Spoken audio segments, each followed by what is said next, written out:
ആരെങ്കിലും നിങ്ങളെ വിളിക്കുമ്പോൾ സാർ എന്ന് വിളിക്കുന്നതും ഷമീം സാർ എന്ന് വിളിക്കുമ്പോഴും ഏതാണ് കൂടുതൽ സന്തോഷം നൽകുക? തീർച്ചയായും നിങ്ങളുടെ പേര് പറഞ്ഞു വിളിക്കുന്നതാവും കൂടുതൽ അടുപ്പം ഉണ്ടാക്കുക, അല്ലെ?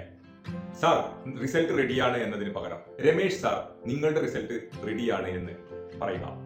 സുജ ടീച്ചർ, മുഹമ്മദ് ഇക്ക, ഇങ്ങനെയൊക്കെ വിളിക്കാം. ഇതിലൂടെ നമ്മൾ വളരെ വലിയ ഒരു സന്ദേശമാണ് അവർക്ക് നൽകുന്നത്.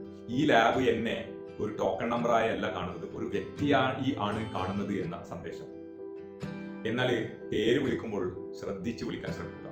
പുഞ്ചിരിച്ചുകൊണ്ട് വിനയത്തോടെ തെറ്റില്ലാതെ വിളിക്കണം. ഒരു കസ്റ്റമറുടെ പേര് ഓർക്കാൻ നമുക്ക് ചില നിമിഷങ്ങൾ മാത്രമേ വേണ്ടി വരൂ. എന്നാൽ ആ കസ്റ്റമർ നിങ്ങളെ വർഷങ്ങളോളം ഓർത്തു വെക്കും. നിങ്ങളുടെ ലാബിൽ കസ്റ്റമറെ പേര് വിളിച്ച് പറയുന്ന ശീലമുണ്ടോ? ഇല്ലെങ്കിൽ നാളെ മുതൽ ഓരോ കസ്റ്റമറെയും പേര് പറഞ്ഞു വിളിച്ചു നോക്കൂ.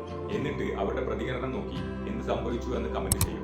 ഞാൻ ഷമീം, ഈസി ലാബ്. നാളെ നല്ലൊരു ലാബ് ടിപ്പുമായി വീണ്ടും വരാം. ഫോളോ ചെയ്യൂ, മിസ്സാകാതിരിക്കാൻ.